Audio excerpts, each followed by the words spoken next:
Tēnā koutou katoa. Thank you for that kind introduction, Tony, and thank you, President Mark, for the invitation to speak today.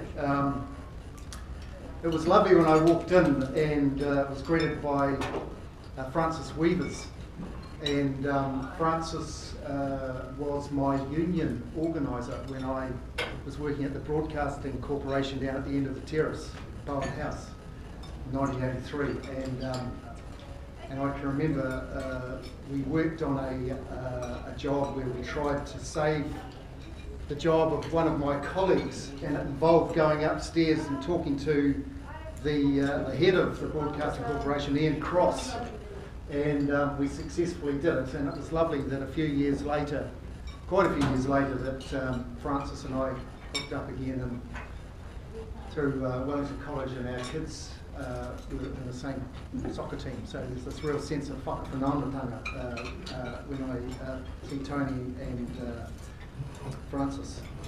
The last time I spoke at a Rotary Club meeting was my dad's club in Foxton in the early 1990s. I was talking then about what was the then new Employment Contracts Act. My mainly hardcore farming and small business audience politely heard me out. Later I recall being told by one smiling local farmer and very good family friend that it was good to get a commie perspective on the issue. Equally good-humoured in response, I told him I'm a radical Democrat and that I'd never been invited to join the Communist Party. I still haven't. My dad was a keen Rotarian and held the office of club president and district governor. He was an old-school country GP who dedicated his life to working for his community. He was investigated 3 times by Inland Revenue, who thought his income was far too low for a doctor. What IRD didn't get was that Foxton was by and large a poor working class town. Many of his patients often paid in koha or kind. This time of year the walls of our old outside wash house were adorned with hanging ducks. We have duck shooting season starting this Saturday, I think, first Saturday in May. And later in the year our freezer would be full of whitebait. And I remember one day when Dad was paid by an old drum kit and my mother was in hysterics. But I do believe my dad genuinely lived Rotary's motto, service above self. But today is International Workers' Day, May the 1st. We like to say, may the 1st be with you. I want to reflect on 3 important issues dear to our union movement. And I'm just going to get my clicker. So that's a poster I borrowed from our sister organisation in South Africa, Kusatu, a May Day poster. So this is Blair Sims. I met Blair a couple of times, a really, really nice guy. Married man, father of 2, West Coast rep league player, proud union delegate of his company. Blair was a West Coast miner and died at Pike River Mine, the worst industrial disaster in a generation, killing 29 men. I believe Pike represented everything that was wrong with our system: a weak, largely self-regulatory health and safety law, a weak government regulator, extremely anti-union management, all coupled with unfettered corporate greed that definitely put people before profit. If you read the Royal Commission report or Rebecca McPhee's brilliant book, Tragedy at Pike River Mine, it's clear the company knew it had built a bomb and it was determined to continue mining despite being aware of the huge risks faced by people working down the mine. However, the Royal Commission, coupled with the Independent Task Force on Health and Safety, did precipitate a significant and positive overhaul of our health and safety law and institutions. The new law, though, doesn't go far enough. We in the trade union movement think that any workplace, regardless of its size, should have a worker voice for workplace safety. Given that we are a nation of small businesses, why is it that there's no requirement or ability to have a health and safety rep if the enterprise has less than 20 employees? Over the last 3 weeks, 7 workplace deaths have been dismissed as a statistical blip by industry. All occurred in high-risk industries, farming, construction and forestry. And let's reflect on it. 7 families have been absolutely devastated this past 3 weeks, and at least 17 since the beginning of the year. This is not a blip, a statistical aberration. One workplace death is one too many. The social and economic costs of this are overwhelming. I've always believed our market wages system is intrinsically unfair. It can wildly distort pay in so many ways depending on the actors in the relationship and their relative bargaining power. I think even Jim Bolger agrees from his little interview on national radio the other day. The 12% pay differential between men and women in our country is a case in point. My daughter Sylvia works part-time in an aged care facility. She's also training to be a nurse. She spent a year in the dementia ward doing her very best to care for patients in their most needy and vulnerable state. She would clean and wash them, feed them, and just spend time talking and holding hands. Some of these people may well be your friends or loved ones. And my daughter and those around her get paid the minimum wage for this incredibly important, most humanly intensive work. I remember a very close friend of mine, still a very close friend, a highly successful merchant banker turned venture capitalist, telling me how embarrassed he was about how much money he makes just because he works with money. For the moment, we're stuck with a very imperfect market wages system. However, the living wage movement involving unions, faith and community organisations offers the ability to create a better and fairer exchange in the employment relationship. As a ratepayer of this great city, I'm proud that my city is moving to become a fully fledged living wage employer for all staff, whether directly or indirectly employed. What I've learned is this, that the market is not some omnipotent, all-powerful, invisible deity unable to be questioned or challenged. Our economic system is a human creation, designed, operated and controlled by real people.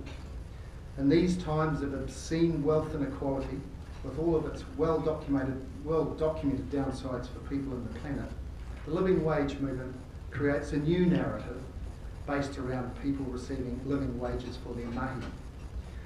When Iso, in this photograph, and his other parking wardens reported for work on their first day as Wellington City Council employees, which saw their wages rise to the living wage rate, the council put on an early morning tea. For a long time, the wardens just sat in the room and said nothing. Then one warden asked, "Who's the morning tea for?" The council staffer replied that it was for them. His eyes welled up. He said no one had ever done that for him, and he was very humbled by it. I just love that little story. This is Christine Bartlett and Ianata Apaneru on the right-hand side.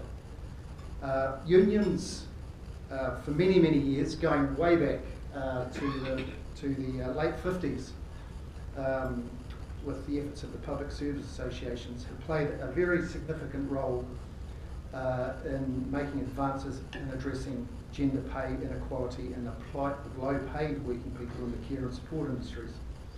The Christine Bartlett Terra Nova case went all the way to the Court of Appeal. When the government was refused leave to appeal to the Supreme Court, it agreed to settle the case, not just for Christine, but with the entire care and support workforce, comprising the aged care sector, disability support and home support, a total of 55,000 overwhelmingly female working people. The government negotiated an historic $2 billion settlement with the CTU, Nurses Organisation, Public Service Association and AIR2, my old union. A tripartite joint working group representing the CTU, employers and government, and chaired by Dame Patsy Reddy, developed a set of principles to be used to settle other equal pay cases, as well to inform the updating of the Equal Pay Act. The government sat on the recommendations from the joint working group and finally released them intact, but added a controversial additional principle that had been discussed but not agreed in the working party. This is the notion that of having to find comparators for equal pay claims in close proximity to the workers if at all possible. Unions in the CTU have been and are very critical of this provision, and we believe that this will inhibit future claims and does not reflect the courts or the existing intent of the current Equal Pay Act. Draft legislation was released a couple of days after the historic settlement was announced, and it contains this unwanted additional principle. Our movement is continuing to oppose it. Notwithstanding this, the Terra Nova case with the in-between travel case and guaranteed hours settlement has been a winning trifecta for people working in aged care, disability services and home support. One of the key principles here is that unions are working together to represent and promote the interests of more than just their members. We are working on the basis that we want all working people to benefit and to genuinely get equal pay. To borrow from Rotary's ethical guidelines, if I may, a great example of fairness, building goodwill and being beneficial to all concerned. There are other equal pay claims underway, again covering largely female intensive roles in the government sector. Social workers from Oranga Tamariki, formerly SIFS, education support workers, school support staff and clerical administration staff from South Island DHBs. In agreement between the unions concerned and the State Services Commission, these claims are happening using the agreed joint working party principles ahead of the new legislation. So we're hoping to get a settlement there. So that's all I wanted to say. I'm happy to take some questions if there were any questions. Thanks for your time. It's been lovely spending some time with Tony and with Mark. Thank you very much.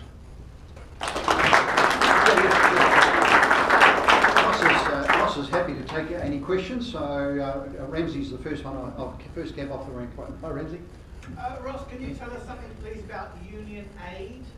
Ah, yeah, union aid. Oh, well, I was fascinated to hear Fala and his talk about the really amazing work he's doing in Cambodia. It's brilliant. But union aid is the CTU's international development aid arm, set up by Ross Wilson and Peter Conway. And so we're working largely in Myanmar and South India on projects, largely around assisting people to get organised and develop their small business opportunities. Another question? Yeah.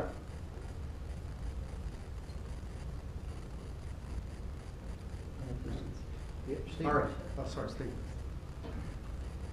This might not be a question, but might be something you could comment about. It seems to me that a major issue facing New Zealand is that we have become a low-wage economy throughout the working strata of our society. Not the present company, but the working people. Now, you've outlined a number of worthy endeavours that you're engaged in, which seem to me to be scrabbling around the periphery of the main problem.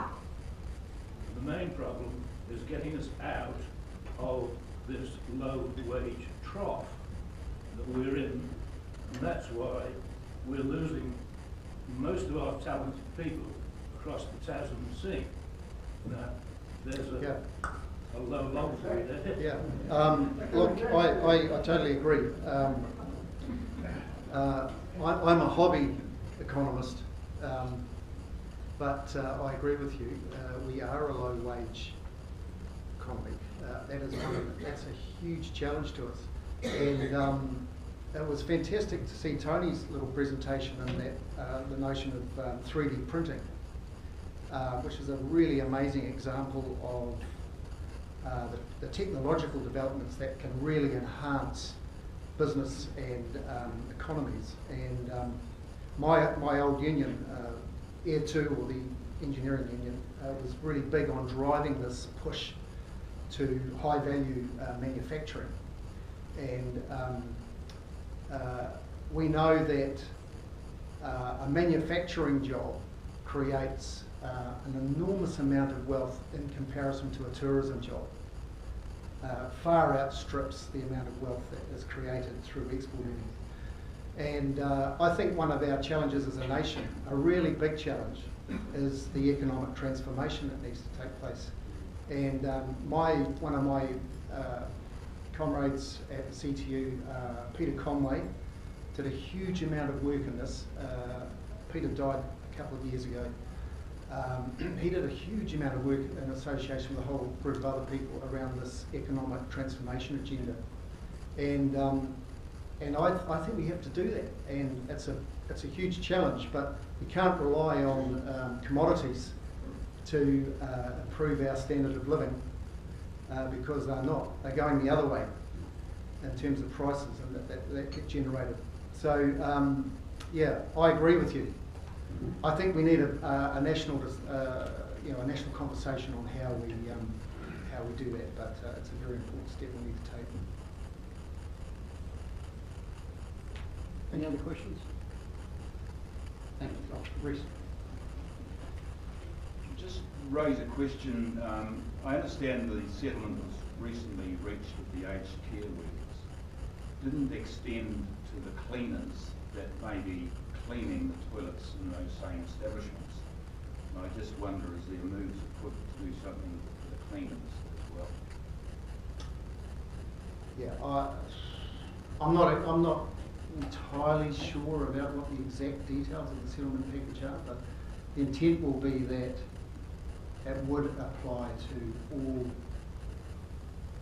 workers. Right. So if there are gaps, we will attempt to fill them. Yeah. Yeah. Thank you.